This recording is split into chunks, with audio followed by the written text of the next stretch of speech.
Log recording. It's still January 2nd, 2024. Time index right now, if I can just read this damn thing. Right, it's 9:41 in the morning. It is Tuesday.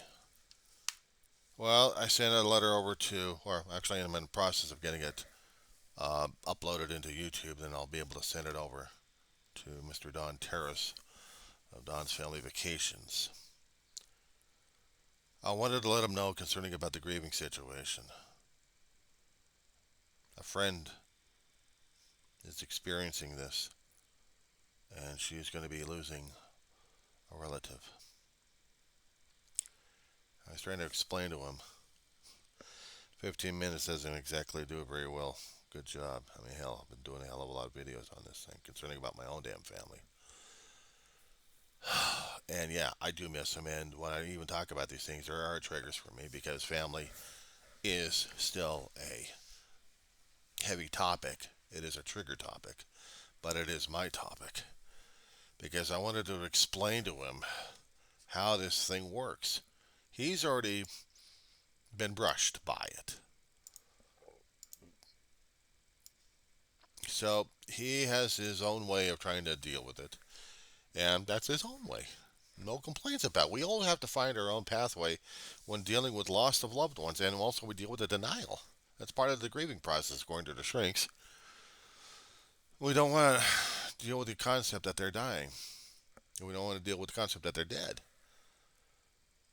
Except when you get back to ashes and you get back to little urns around your neck or somewhere else, and then you realize they're gone. Dave kept trying to tell me about Ma. If I had been more aware, hindsight being 2020, of what was going to be expected of me right after my own little situation with death, maybe the whole thing would have been, I don't know. But I can say that about the hindsight 2020 and realizing I can't go back in time to fix things or change things. There's nothing I could do. Nothing. Except deal, cope, mourn, and move on. But if I'm moving on to a point where, or at a pace, where I'm dealing with it on my own terms. I've had people, one way or another, say to me, "Why don't you get past this thing? Why don't you live? Why don't you be happy?" No, it's for them, and it's not for me. They don't want to deal with it because they don't want to be reminded of it. They don't want to be reminded that it all faces us every single day, every single time. We are constantly afflicted by it. Now, either we are mentally at a point where we've got the moleskin on, where we're not paying attention to it much, and a lot of people do that, or unless they choose, or by no choice of their own, hap- happen to have that moleskin. Hang on, I gotta get this damn pad off my butt again and put it on my back. Still hurts. Thank you, this moleskin. I just ripped off on my lower end because I did not want to deal with pain and grief and mourning. So now I got to readjust that moleskin so I don't get a pain in the back, which is another way of dealing with the emotions left and right because they will leave a mark one way or another. And if I don't get it padded enough, I won't be able to deal with it. Say hello to an emotional moleskin in physical form. Now, people are going to be asking me, well, how do you know so much about this damn thing? Well, I've lost a lot of people, but that doesn't make me a lettered academia in that thing. There is no class on how to deal with grieving or mourning, not that I know of, that you can actually master and say, look at me, I got this piece of paper here, how to deal with this thing. Now I can deal with you folks. No, that's called psychology 101. I mean, if you want to be a psychologist, then you be a lettered academic, and then you can try talking to people out of textbook stuff. But out of personal experience, it's a different story altogether. So unless, of course, you've already been through death before, unless you've already had it marked on you already, unless you've already been having that moleskin ripped off your soul, and then you're really starting to feel the pain and the triggers left and right. Talk to me about something. Talk to me about how you're dealing with death and grieving. Then tell me how you're going to be able to deal with it, especially when you can't even wake up in the morning and feel not depressed as hell. I've come across too many people in my lifetime that have to use covers left and right, have to use physical crutches. I'm not just talking about the one that balances your body out. I'm talking about other crutches that emotionally screw up your, actually, chemically screw up your damn brain, one way or another. Because they don't want to feel, they don't want to deal with the reality of the damn shit. Nature does this. Life forms do this. We're not the only species out there that deals with grieving and mourning. At least on our planet anyway. I don't know about the rest of the universe. But in here, in our little corner of the galaxy, this little speck that we're struggling for survival on a constant basis, yeah, we have to deal with that. We made the emotional investment into these people left and right. We made connections. We developed connections. We developed relationships. We had this infrastructure, the stability, the support. We had it all, we thought. Nope. Then what do we deal with? We're crawling on the dirt, wondering what the hell happened to us. Emotionally, we're so screwed up right now, we don't even know how to think, feel, or even react. For me, I haven't found the solution there, except to wake up every single day and deal with it. If some mornings I can actually wake up and actually not get triggered one way or another, then I may be having a good day. If I happen to get into a situation or maybe something's making me laugh, that gives me a bit of endorphins. That gives me the chemical boost in my neurochemistry. That I can actually start to function better. That I don't have to be triggered. But if I'm going to be triggered, then maybe I still got a little bit of protection against it before I get overwhelmed. And if I get overwhelmed, I get overwhelmed. But if I don't get overwhelmed, call it a victory. And one tries to build upon that. But some days I'll get taken away, and you got to deal with the reality of it. I'm discovering that too much in a hard way. I can't go to different places because I'm still having issues, not with them, but with myself, with the triggers. There's a mini market liquor store 700 yards away from this place. I haven't seen them in almost a year. I've been going there for years. But in this particular year, for 2023, I hardly ever stepped into the place. I've been dealing more and more with the delivery service out here. A lot more expensive.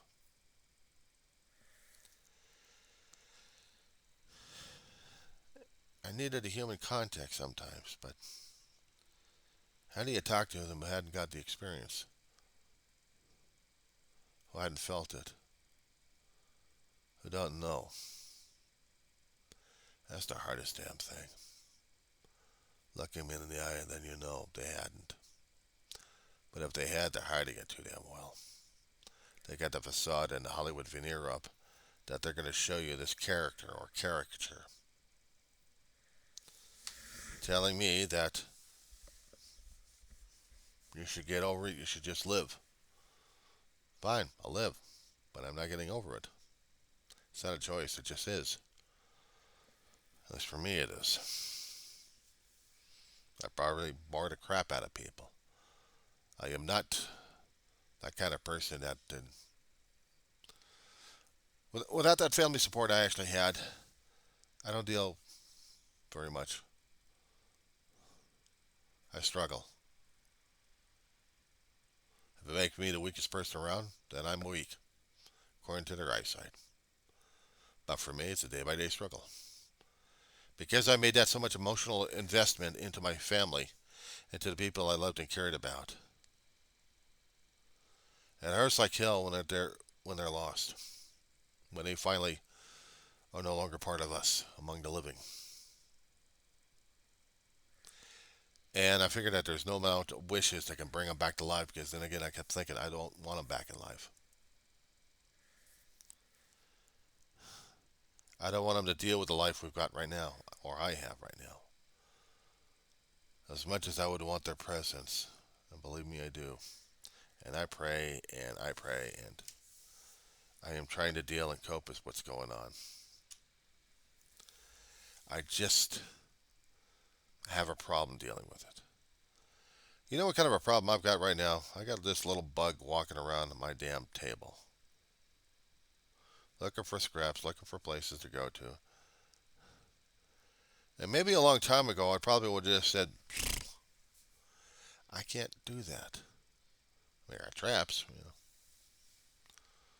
traps to get rid of these damn bugs. I'm waiting for the bug guy to get over here. But for me personally, to do that to another living being, I might as well turn vegan. I'm having more of an issue dealing with death than anything else. So what the hell does that say about me anyway? I mean, I used to play violent video games. I mean, not the ones that rip your heads off and say something of a pronounced nature, saying fatality, finality, Mortal Kombat. Or you go into battle scenarios where you're the guy going to be creating all that damn crap, and everyone else is dying around you because of your own damn actions. I haven't played some of those games in a hell of a long while. Blowing up ships is one thing, but when you see people collapsing because of your own actions, I've got this issue I can't even get past.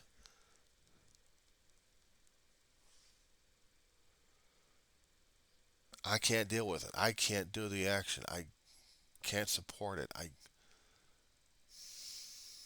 maybe it is weak. I toss these guys to the floor like crazy. The little ones are a little bit more susceptible of getting squished or something. I just don't have it in me to squish these bugs. Of course, I can call them sorry sons of bitches, but just for right now, I don't have. I, I'm gonna be kicking my ass if I happen to do this damn shit. You know that? I can't do it. But I got these bugs all over the damn place. I look for them to get relocated. But I just can't deal with these sorry sons of bitches. I'm sorry. I can't deal with death in that kind of format. Me causing it. That's one thing mourning about the damn shit. It's more grieving about it and missing my family a great deal and those I've lost. But by causing and creating it, I can't do it. I won't. Even if we're talking about zeros and ones, we're talking about algorithms, or we're talking about computer images. I can't even do that.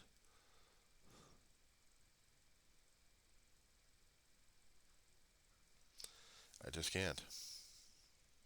Save the bastards, yeah, but I don't want to.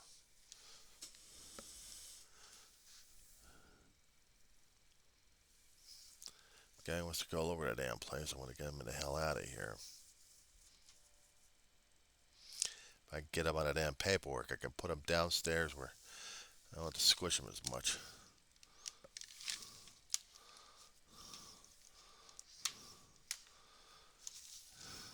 Does it make me altruistic? Does it make me a bit fanatical? What does it make me? Pain in the ass? Maybe I am. If I could get over the message over to Mr. Terrace about this one. I mean, having having a family member die on you slowly. Oh God. On my videos, I've talked about it. In the Wind Files, I've talked about it a great deal. I talked about it when seeing my mother die, seeing my grandmother die in the situation, starting things off. That man was already going through a hell of a lot of heart attacks. Maybe I should start with her. I mean, I've seen how my family and friends dealt with their final pathway, shall we say it. Someone I loved very much in the halls of 12 to, halls of recovery. My family viewed her as a sister. We loved her very much. And we've seen how she dealt with cancer.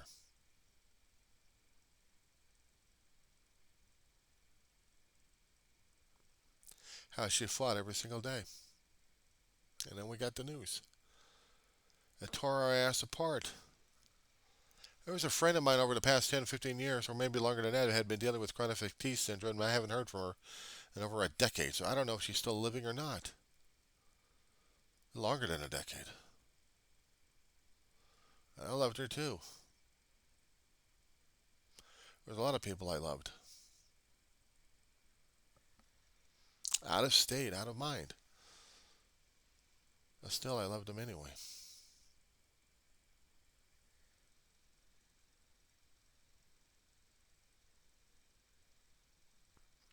So, yeah, death does have an effect on me. Losing people I care and love, that has a hell of an effect on me.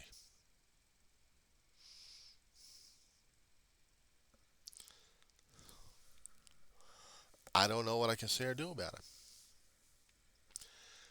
I mean, hell, there's almost practically nothing. I mean, I could do all the damn platitudes, but to me, the platitudes don't work. All that patronizing stuff, it just doesn't work.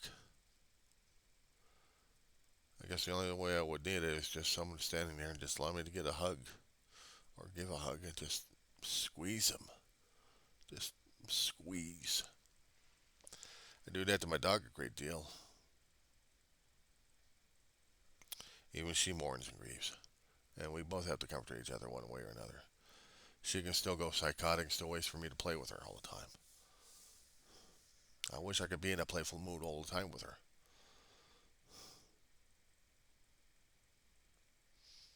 But when that depression and that grieving and anxiety, everything else rolling up into a damn tidal wave, it does flood me out. Sometimes I use the metaphor as a roller coaster because my emotions are going crazy. I wish I could tell Mr. Terrace and others like him who suffer through this damn thing. We're in the same boat, man. We're in the same club. We're all charter members of survivors. And we're dealing and coping with the loss. There's no shame in it.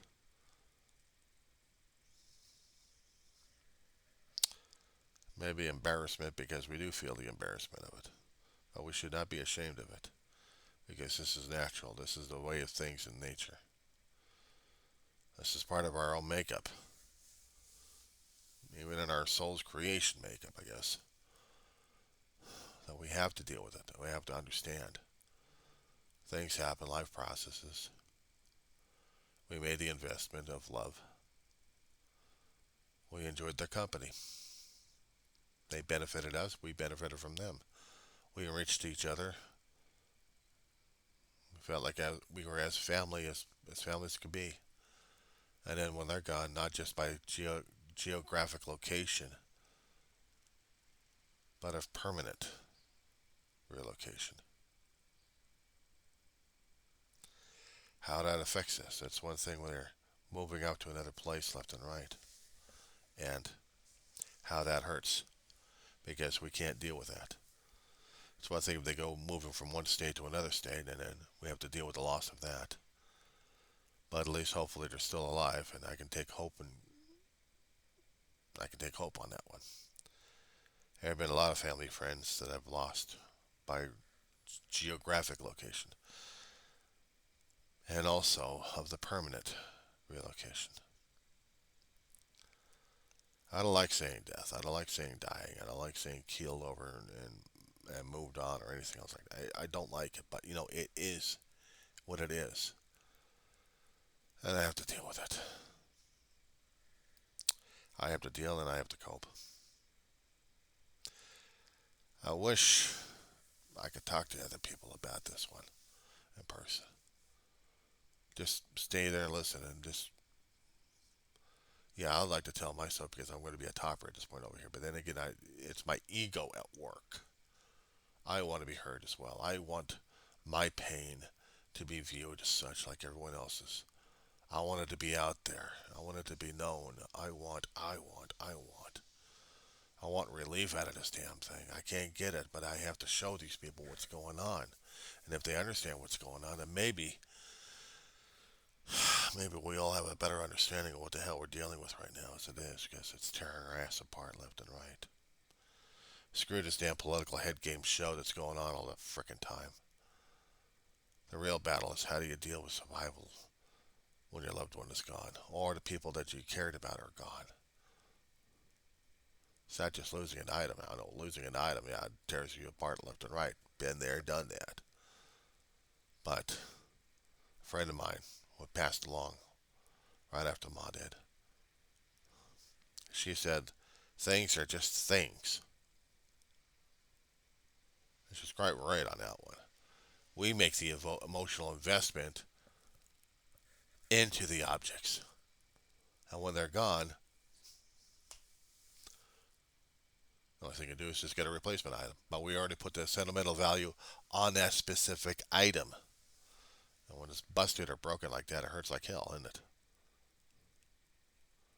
But a human being is a different thing altogether.